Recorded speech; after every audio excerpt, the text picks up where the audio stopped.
चलिए तो बात करते हैं हम लोग आज भारत पे विदेशी आक्रमणों के बारे में। ठीक है, भारत पे जो सोने की चिड़िया थी, पूरे विश्व का इस पर हाथ था, आंख था कि भाई ये करा और अपना है, और अलग अलग लोग आते हैं भारत पर आक्रमण करने के लिए। शुरुआत तो होता है प्राचीन काल से, लेकिन आधुनिक भारत तक भाई भारत लुटाते रहता है। कुछ लोग जो आते हैं वो भारत में आके भारत के ही राजा हो जाते हैं, जैसे कि मुगल, ठीक है, शुंग आते हैं, और भी बहुत सारे आते हैं जो भारत में आके भारत के ही हो जाते हैं। कुछ लोग ऐसे होते हैं जो भारत को लूट के और चले जाते हैं। ठीक है, तो हम लोग सबके बारे में पढ़ेंगे।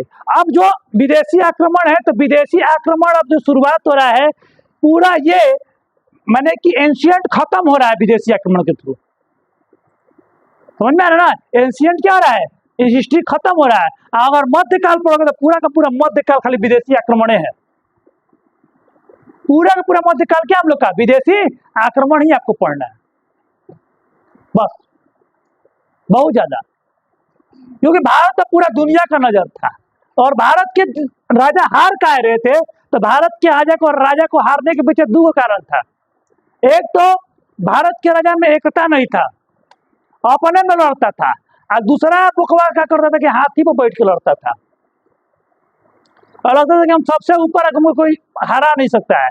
जो सबसे ऊपर दिखेगा हाथी के ऊपर, पहले अटैक मारता था तीर से, राजा मारा गया, युद्ध खत्म। पढ़िएगा एंशिएंट हिस्ट्री ऑफ मेडाइवल में, जौन जौन हाथी पर बैठ के लड़ा है उनमें से 90% हारा है। ये पहला टारगेट का था, क्योंकि हाथी पर जो बैठेगा वो पहले दिखेगा, और जो दिख गया हाथी पर उसको पहले मार दो, राजा मारा गया, पूरा चेस का खेल खत्म।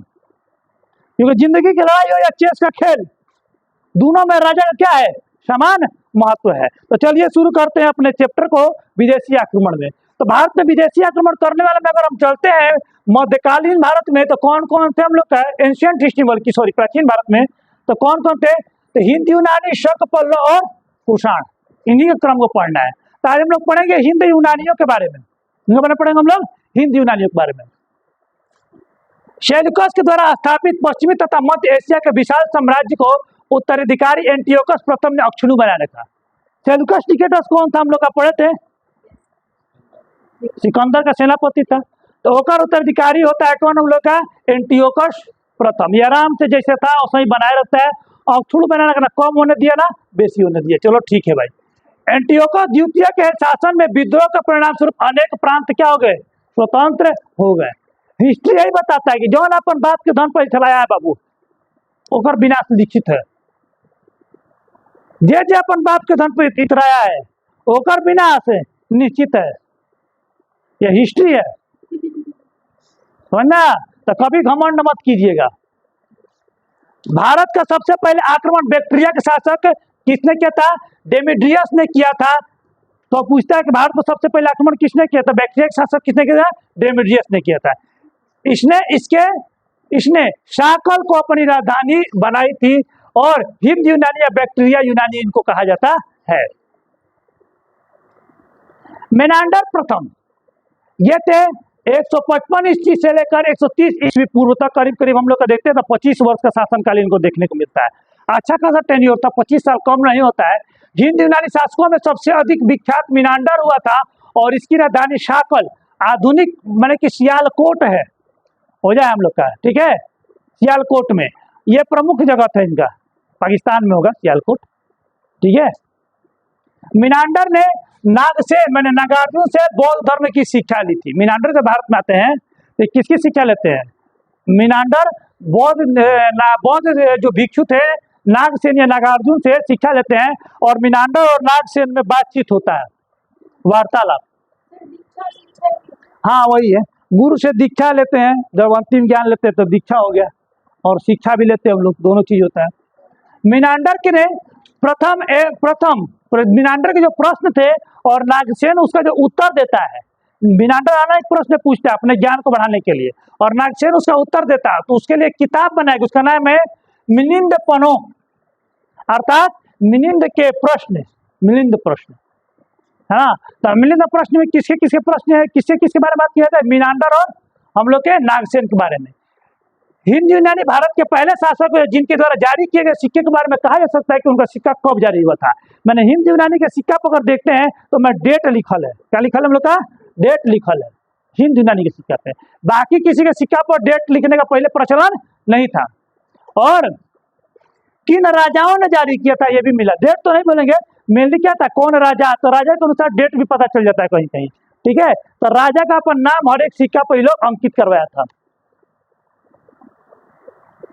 भारत में सबसे पहले हिंद यूनानियों ने इस सोने के सिक्के को जारी किया था, इससे पहले सोने का सिक्का किसी ने जारी नहीं किया था। तो सिक्का का सीसा का सिक्का किसने जारी किया था बताइए तुमको, सातवाहनों ने सिक्का का सिक्का जारी किया था। और सबसे पहले सोना का सिक्का जारी किया था हिंद यूनानी। और सबसे शुद्ध का सबसे ज्यादा कहेगा तो गुप्तों ने, और सबसे शुद्ध कहेगा तो कुषाणों ने। आगे पढ़िएगा। यूनानी शासकों ने भारत के पश्चिमोत्तर सीमा प्रांत में यूनान की प्राचीन कला चलाई थी जिसे हेलेनिस्टिक आर्ट कहते हैं। भारत में गंधार कला का उदय का उत्तम उदाहरण है। इसी से हेलेनिस्टिक आर्ट से ही गंधार कला का उत्पन्न होता है। गंधार कला क्या है, कला का एक तरीके से रहता है, मधुबनी कला है, पटना कलम शैली है, उसमें क्या है, गंधार कला है। तो इसका उत्पत्ति होता है, किससे उत्पत्ति होता है हम लोग का, तो हेलेनिस्टिक आर्ट से होता है। यूनानियों ने पर्दे पर प्रचलन किया और भारतीय नाट्य कला का विकास किया। जो पर्दा देखते हैं ना, कहाँ पर्दा, नाटक में जो पर्दा होता है, ये पर्दा गिरा तो पीछे का नाटक फिर शुरू होगा, दूसरा सीन दिखाएगा, फिर तीसरा, तो पर्दा के पीछे सजाया जाता है। तो पर्दा जो शुरू किया था, जिसको अवनिका बोलते हैं, पर्दा को रंगमंच पे जो पर्दा उसको क्या बोलते हैं, अवनिका बोलते हैं। तो अवनिका का प्रचलन किसने किया था, तो अवनिका का प्रचलन किसने किया था, तो यूनानियों ने किया था। अवनिका लिखा गया, अवनिका होगा, अवनिका देखो लिखे भी हम, है ना, क्योंकि यूनानियों ने इसको दिया था, इसलिए क्या बोलते हैं, अवनिका नाम से प्रसिद्ध हुआ। मेनांडर की पत्नी का नाम था एगेस्थोक्लीज, इसका याद नहीं करना है तो पूछेगा नहीं। मथुरा पर यवनों के पश्चात किस वंश का आधिपत्य स्थापित हुआ था, है ना, तो मित्रवंशी राजाओं का स्थापित हुआ था। तो ये भी क्वेश्चन आपको उतना इंपॉर्टेंट नहीं, ठीक है। आगे चलते हैं, लास्ट चलते हैं हिंद यूनानियों में, देखते हैं और क्या क्वेश्चन है।